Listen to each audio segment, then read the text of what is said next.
All right, thank you so much for staying with the Monday Report. This is the Town Hall. It begins now. Use the hashtag Monday Report at Trevor Mbija at Citizen TV Kenya. You let us know what you think about what happened at the Senate. They've now adjourned. There's a 12-member team that is meant to come up with a consensus. Joining me now is Senator Ledama Olekina, who's a senator for Narok and also a member of the committee, the 12-member committee, and nominated Senator Isaac Mwaura. We were hoping that Irungu Kangata would join us, the senator from Oranga, but we still haven't been able to reach him. If he joins us, we'll drop him into the conversation. So, Ledama, during that conversation that lasted from 10 a.m. up to just about an hour ago, you were quoted as saying that we are being remote controlled.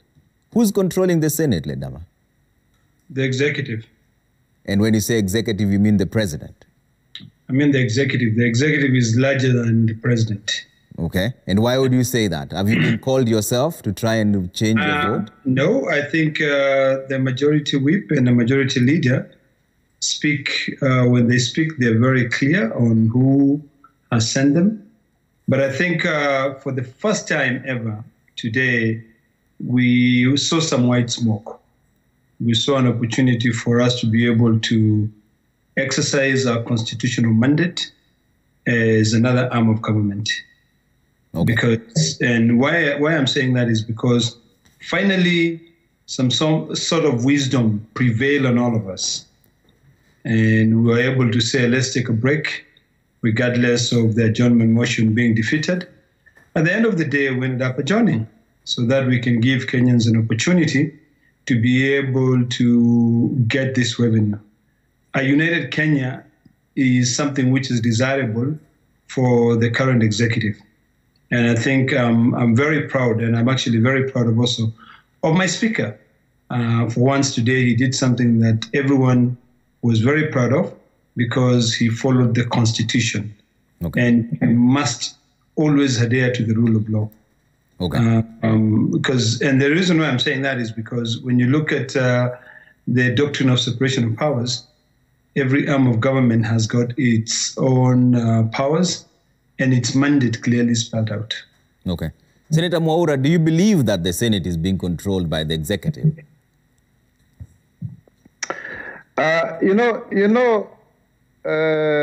Trevor, it is a design issue. It's not even a personality issue. Because you are expected, when you are in a parliamentary party that also has sponsored the president, that then it also sponsors the speaker. So you have a partisan speaker because then he owes his allegiance to those who elected him to office, and also ensuring that there is sobriety of the Senate, and also to ensure that there is sobriety. There's some kind of modicum of maturity and impartiality of sorts. But that counterbalancing is only brought also by the fact that in the design of our democracy, you have also the minority having also positions almost equivalent to the side of the majority. So it is by design. It's not really a question of personality. You expect, for example, that Senator Speaker Lusaka is also sponsored by the same party that sponsored Senator Pogisho or coalition, and so is Senator Kangata and all of us, even myself who serves as a member of the Speaker's panel. So yes, that's the point. And because now we took the American design, Trevor, where you don't have really the people who run for presidency in their house. And it's not purely American, because you remember even John McCain, after he was defeated by Barack Obama, he went back to become the senator, for Arizona. It's really a question of, we copy-pasted, and it's not very good, because you would want to have the real leaders of these political parties on the floor of the Senate or the National Assembly, so that they can guide debate. But as of now, yes, you expect people to take party positions, and you expect them also to be guided by leadership outside of the House. Okay. Senator Ledama, doesn't that then abdicate the will of the people, who essentially have the sovereign power? What Mwaura is saying? I think let me just say one thing very clearly. I don't know whether you can see me. Sorry, I changed. You're fine. We can still see you. Go ahead. Okay. I think one thing which is very, very clear, and we always have to remind everyone, is that the Senate is really indeed the House of Union. because it is a house that unites all the 47 counties. And I say this on the floor of the House today, that regardless of the number of people who elect a senator, there's only one senator. If you look at the example of Lamu, Lamu only has 101,000 people. And they have one senator who has got the same vote as Senator Sakaja, who represent about 4.25 million people. The challenge that we are still grappling with has got to do with the issue of us understanding our mandate and ensuring that we adhere strictly to the mandate that has been given to us by our constituents, the people who vote us, and in general, the Constitution. So I think that, but I believe that we've come of age where we must start behaving like a true parliament, which is independent of the executive. Okay. And I'm hoping that if there are any changes that will be made, we will always let Parliament perform its functions, regardless of political affiliation. It's a very dicey situation that we are in. But like I said, and I want to repeat this, because today, for the very first time, I was once again proud of the Speaker for ensuring that he remained, clear in terms of the rule of law and in terms of the Constitution. Okay. I want to play a soundbite by Irungu Kang'ata, who's the majority whip and also the Murang'a senator. He was supposed to be with us, but he seems not to be coming through. Listen to what he said, and then I want to hear your reaction on this. Somebody must have called them. They are no longer supporting the new formula, particularly from a certain region. And they are the biggest gainers. So they are ready to sacrifice their billions just to ensure a Kikuyu county does not gain even a single shilling. And the reason why we, those of us who come from Mount Kenya, we are fighting strongly for this formula, it is only one reason. Because we know we want strong counties after Uhuru gets out of the presidency. Senator Mwaura, is that what it's all about? You want stronger counties, especially the Mount Kenya region, after President Uhuru leaves the State House? Yeah, I think, let me say this, that this is a conversation that has been ongoing. Trevor, you'll be surprised. From my own studies, this is a conversation that started actually way before Lancaster. In fact, the Lancaster Constitution was accepted because it had a revenue sharing formula, which gave 32% of the total shareable revenue to the Jimbos that time, a federal system, and also 34% of the excise tax. And you need to look at the constitutional amendments of 1960, number 4. Senator, you're not answering my question. Is this revenue divide supposed to strengthen some counties over others? That's what Irungu said. I mean, Trevor, honestly, I just can't go straight to answer your question. Allow me to give a background kindly. So basically, then it becomes a very serious issue because, as I said on the floor of the House today, devolution is a revolution, Trevor. And we in Mount Kenya region have seen a situation where we were not allocated money equivalent to our expectation because of the numbers of our people.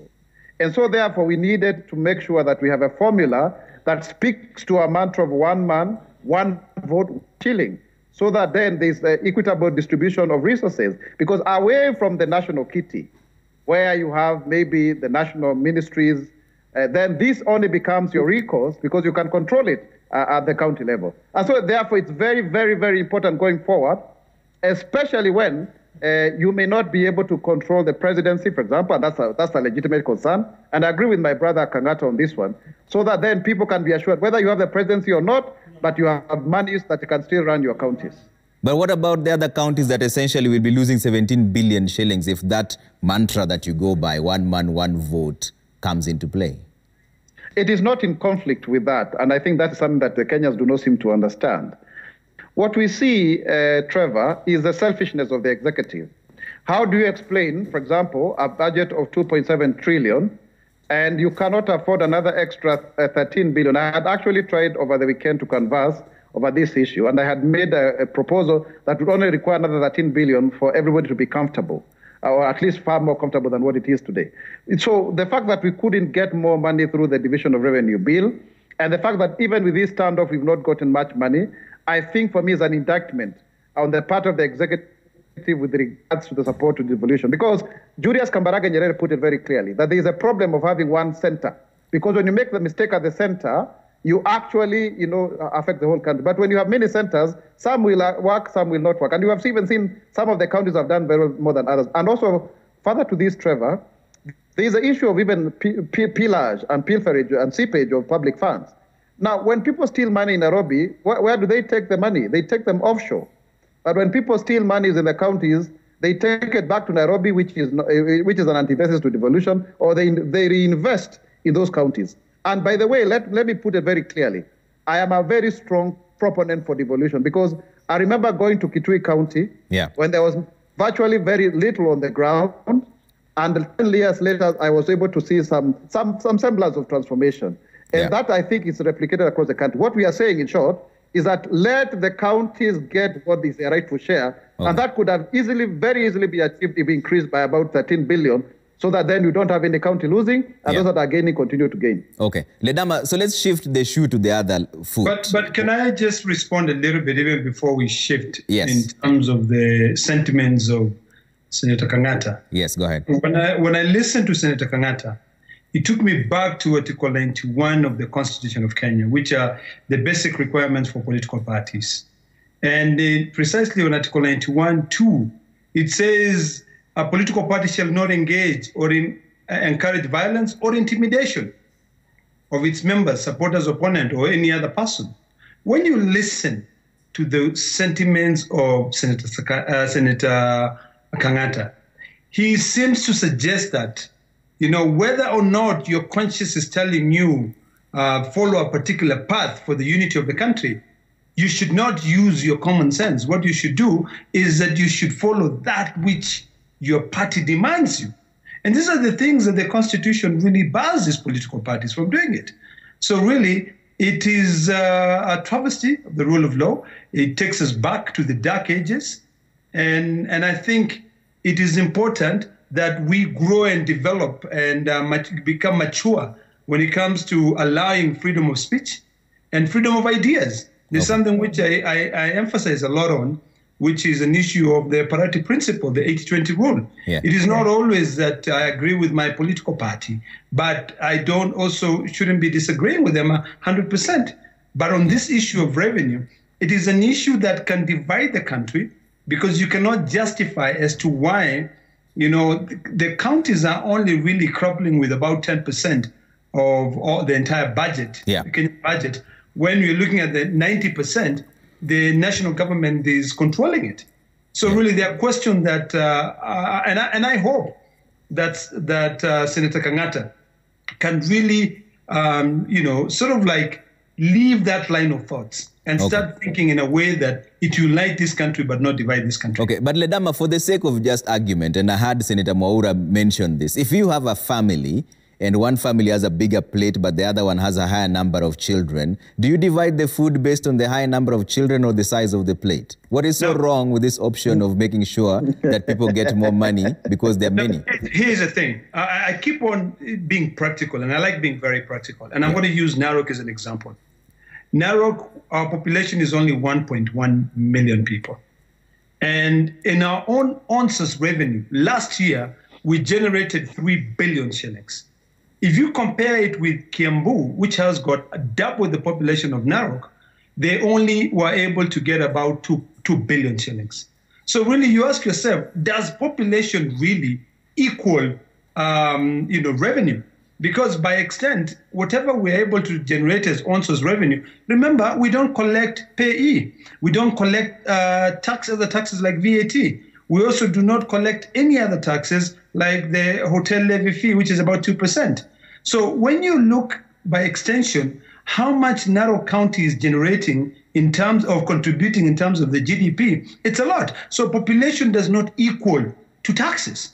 And I want any economists out there to prove me wrong and to show me from the current statistics which are there from the Kenya Bureau of Statistics, show us the county which are generating more revenue, show us the county that has got population, so that you can be able to see whether you can equate both of them.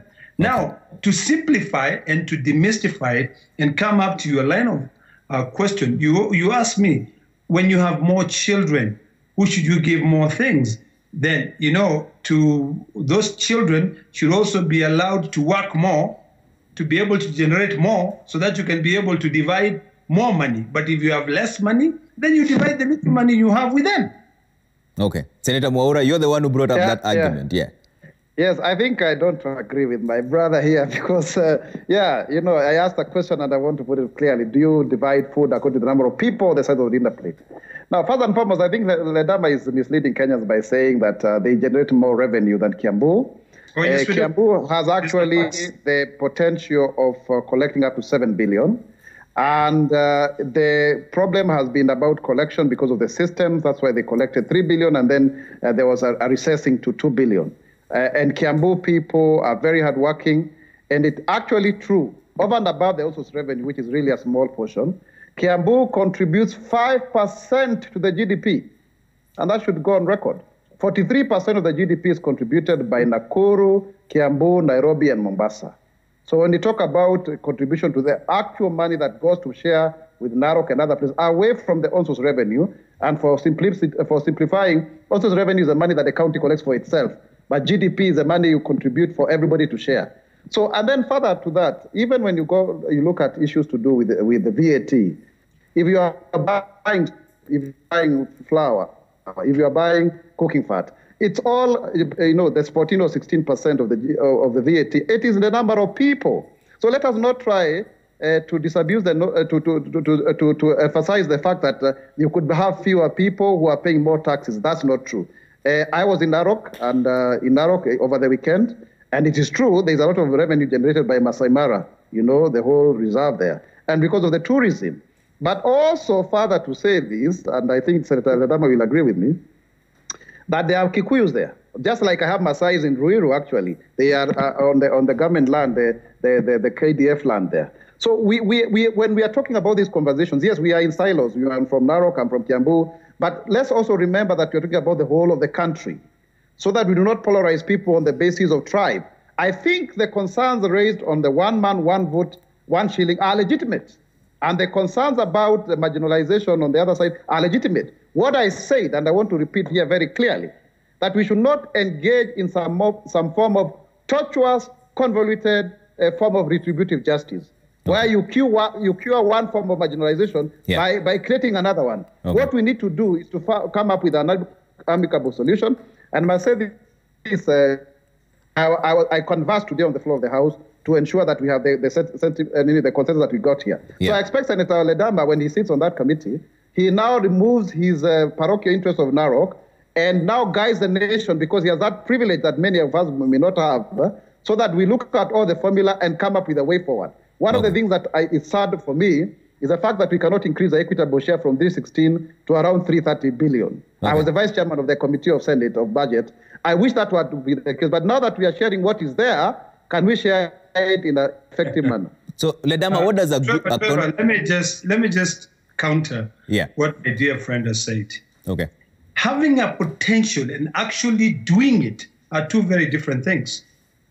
Okay. I mean, I want to be very practical here, and statistics will bear me witness that in fact Narok County generates more revenue than Kiambu County, because if they did, remember the revenue that we generate in terms of the park, which is our own private entity, it belongs to the people of Narok that were gracious enough to be able to set it aside so that we can be able to support our own economy.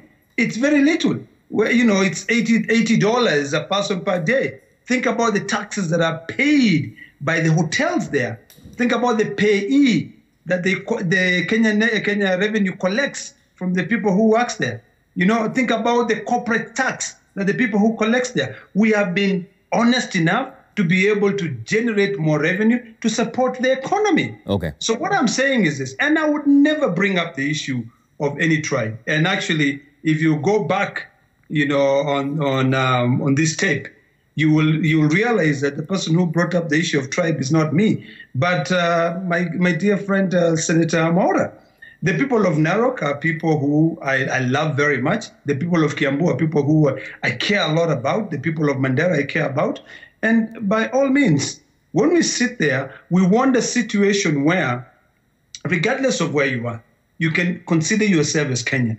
Okay. And this is why we're saying, and I think, Trevor, today, you can hear that even my tone is that of which is reconciliatory, because I want a situation where the president of Kenya and Raila Amolo Odinga, who have come together, Raila being my party leader and Uhuru being my president, who have come together, they can actually be able to say, we united the country, we did not divide the country further.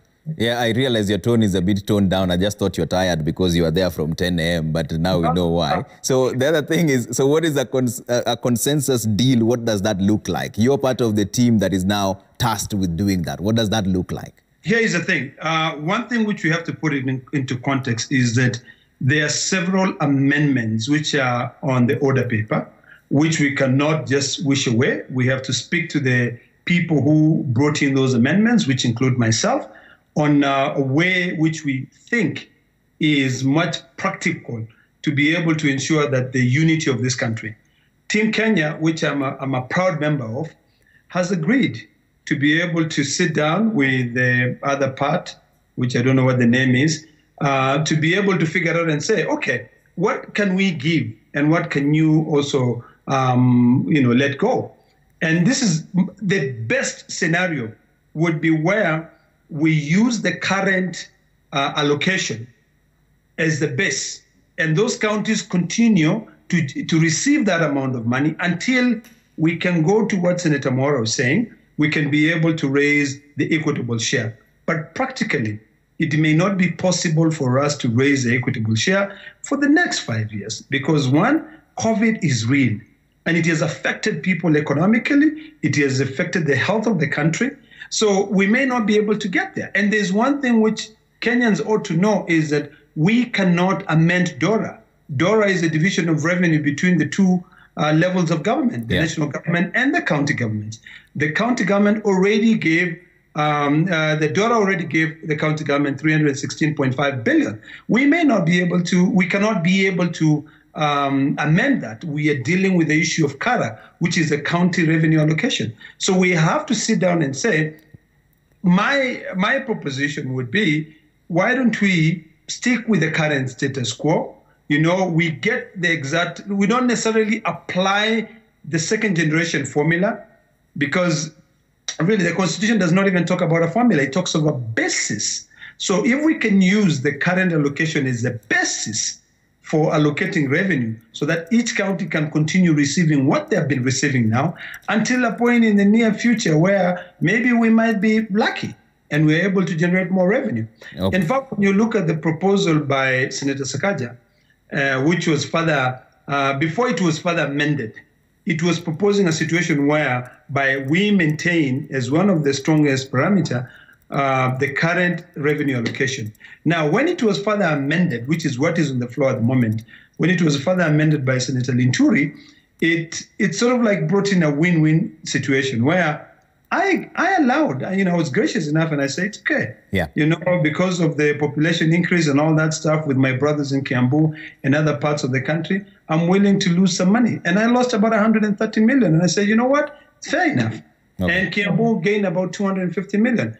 We will have to go on and discuss those issues. But if we now, maybe borrowing from Senator Kangata, who was saying each county will lose today, if we don't want any county to lose, which is something which we're going to be able to put on the table and use institutions. Okay. We're a very lucky institution as Parliament because we have the Parliamentary Budget Office where we can sit down and run different parameters. Okay. If we are able to create a situation where for the next 3 years, no county loses money, fair enough. And then after that, if there's any more money that comes in, it is added based on the current data, then I'll be okay with it. Okay. Senator Mora, what does a consensus deal look like for you? Yeah, I think we have now conversed on this matter to the extent that we have a basic minimum that we seem to agree. And the first minimum that we seem to agree, Trevor, is that this year you cannot do anything because people have already budgeted for the monies, and you cannot remove it, from them because it will be unfair. Otherwise, then you may need to cushion them, and that's why we needed an extra 8 billion or so that I thought that we could get, but now that we are not getting it, that is on a water under the bridge. Number two is to look at the projections of the National Treasury with regards to the equitable share, the allocation. And I think up to 2023 is when you are going to get about 332 billion, you see, so that you do not plan with money that you do not have. So that is actually one way of building a consensus. Number three is to look at the parameters as provided for by the various formulae, by Wamatangi, by Petronila Were, by Orengo, and of course the Lenturi one, and get the best of all of those formulae and come up to a consensus. Now, some of us have issues to do with the fact that the Sakaja Lenturi formula, the Were formula, which I actually seconded, are freezing the population way back to 2009. And you know very well there was actually an issue there because some of the counties rigged their population. So even in 1963, Trevor, the basis for allocation was population. So that must come, and we must see that the 2019 census applies. That's number one. But also to look at the fact that how do you, for example, justify that there is a basis for 270 billion, so that it is retained by the old formula, which we agree is faulty. That's why we are quarreling over this matter. So that needs to be explained. But I believe there's a way we can come up with a win-win situation where we look at all of the other formulas and agree that this is a way to move forward. However, I must insist, Trevor, that we need more monies devolved to counties. Why? Because you can have the conditional grants turned into part of equitable share. Because part of the conditional grants are predicated upon what you call national interest, and I believe national interest also involves devolved funds. And number two is to ensure that you look at the various parameters and see how you can appropriate monies from ministries such as health and agriculture, whose functions are devolved. And you see, the Ministry of Health, Trevor, has got 97 billion. You have heard of COVID-19 millionaires. You even had one person called Mignot, I don't know what kind of Mignot, has been given a one-off tender of 7 billion. Yet the Ministry of Health has a total allocation of 97 billion, equivalent to 16 counties. If we had these monies devolved, then we would not be arguing.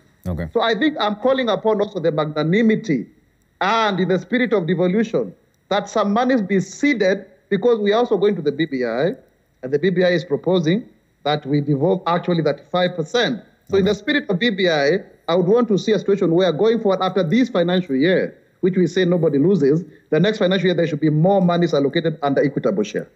As we close on this discussion, Ledama, there are many people who are saying that the Senate has failed Kenyans.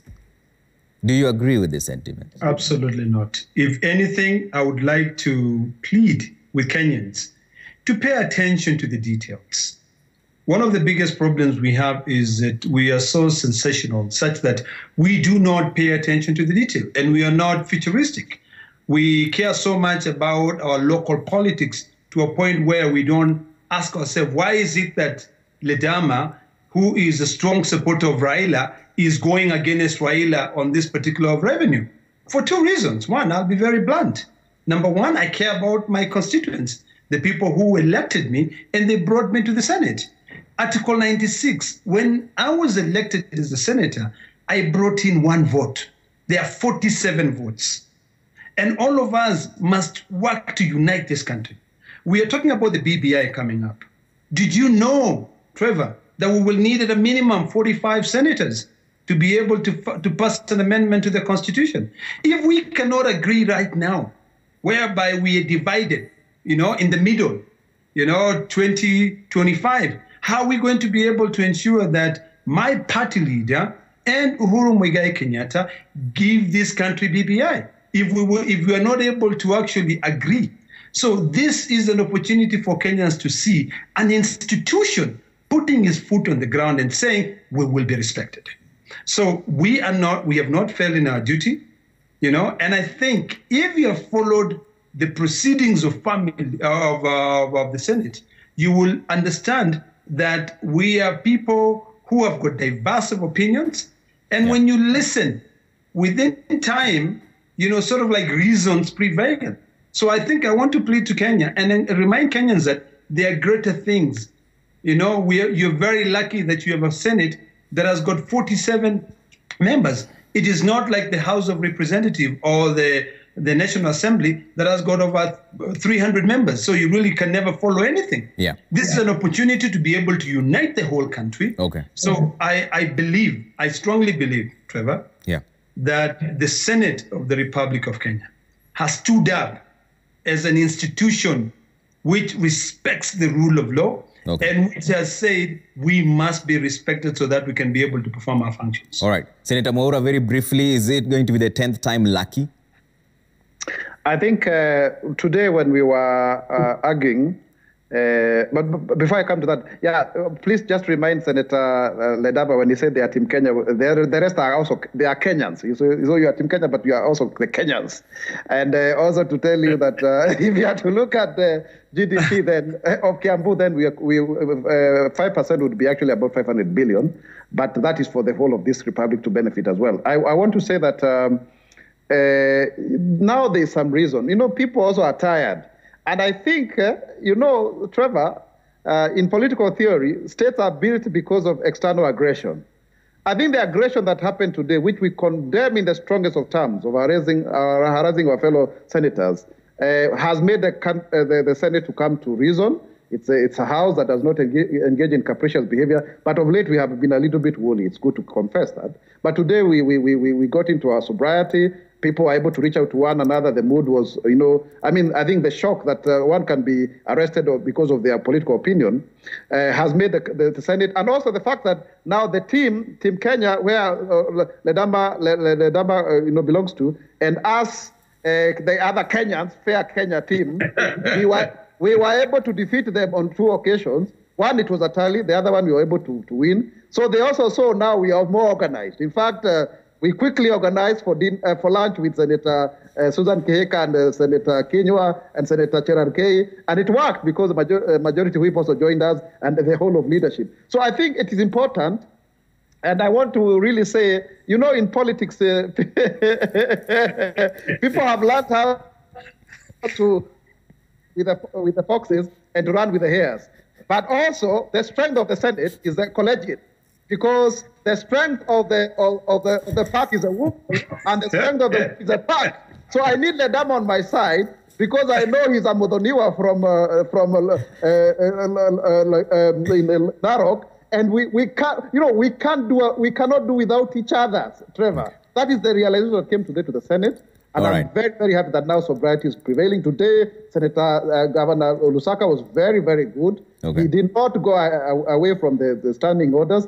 In fact, he ruled, in support of the 2 senators to affirm that even when they have been incarcerated, we stand with their decision to vote on behalf of their delegation. All right. Trevor, can I just add one quick thing? Yes, and then just give us the roadmap for the 12-member team. What are you doing next? What do we expect? Okay. First of all, let me condemn with the strongest term possible the harassment of my dear brothers, Senator Lekwe, Senator Malala, and Senator Langat. I know these 3 individuals very well, and it is absolutely ludicrous for anyone to come up with some charges that Senator Langat was trying to incite the Kipsigis against the Maasais. In fact, just the other day, we were sitting down with Senator Langat when we were talking about how the Kipsigis who do not have land can be given land. And I pointed to him that there's a corporation called ADC that has got a lot of land. And the Kipsigis should now be given land there because they're Kenyans. So really, that is absolutely ludicrous. The other thing, to remove Senator Lelekwe, is a young man who cares about his people. Okay. And Trevor, you've never gone to Samburu. I would like for you to go to Samburu. You will cry. You may not be able, I know you're a tough journalist, but you may not be able to come here just to see the kind of conditions that those people go through. So on that issue, and also Senator Malala, he's been very firm and defending and trying to unite this country. We care about the unity of this country. Okay. So I condemn with strong word possible the behavior of the police service, which is supposed to be the police service, but now was acting as a police force. We defend the police. We want them to be able to be well. But when the leadership is a little bit complacent, then we really question. Now, on the roadmap. Yes, very briefly. I believe that we are going to meet tomorrow and be able to sit down and put everything on the table. And then I believe that we will still consult all our members. Remember, the 12-member team, which has been elected, or rather proposed to be able to, discuss this issue of revenue, are only 12 delegations. We still have another 35 delegations, which we must consult. So, of course, everything we do, it will be a decision of the 47 delegations, so that we are able to unite this country. Tomorrow we meet. We will sit down also with Sakaja, Senator Sakaja, who I have to thank the people of Nairobi for electing him, because he's a young man who is very reasonable, and also Senator Wetangula, so that we can be able to sit down and then put all the proposals on the table. Remember, Trevor, I told you, there are still amendments on the order paper. Okay. We must be able to convince our colleagues to withdraw their amendments, so that we can come up with one amendment that encompasses the ideas of all those senators who brought in their amendments, that can be able to help us now be able to leapfrog these issues. And by next week on Tuesday, which I want to assure Kenyans that by next week on Tuesday, God willing, we shall have a formula. All right. Thank you so much for your time. The Senator Ledama Olekina, Senator Narok, and Isaac Mwaura, nominated Senate as well. Let's see some of your feedback here. I see Honorable William Kabogo, former Kiambu governor, saying improve the second generation formula by increasing population parameter from 45% to 65% and eat into the others proportionately. That's his proposal to unlock this stalemate. There's still more here on Twitter coming through. Kiru Makata says, indeed, I concur that the Senate is being manipulated and controlled by the executive, of which it shouldn't be happening in the times we are living in. All right, let's see another one here really quick before we wrap it up. Kirutu Lucy says most of our politicians can't see beyond 2022. Elections seems to have a way of blurring their vision. As today, Senate Live and over the past few weeks is a very good example. All right, see another one here. Ramil Felix says senators should understand that this is a matter of common mwananchi, not about their party leaders. You are chosen by Kenyans and not party leaders. Serve Kenyans. All right, and that's where we leave it for tonight. Thank you so much for tuning in, and special thanks to our guests, Senator Ledama Olekina and Isaac Mwaura as a nominated senator there. And thank you for tuning in and for all your chats coming through. I wouldn't read all of them, but we appreciate all your feedback. At Trevor Mbija at Citizen TV Kenya, the hashtag is Monday Report. We say good night now on behalf of the entire team that made this possible, led by one Manika, like Joyf Koinange always calls her. Thank you so much for watching. Good night for now.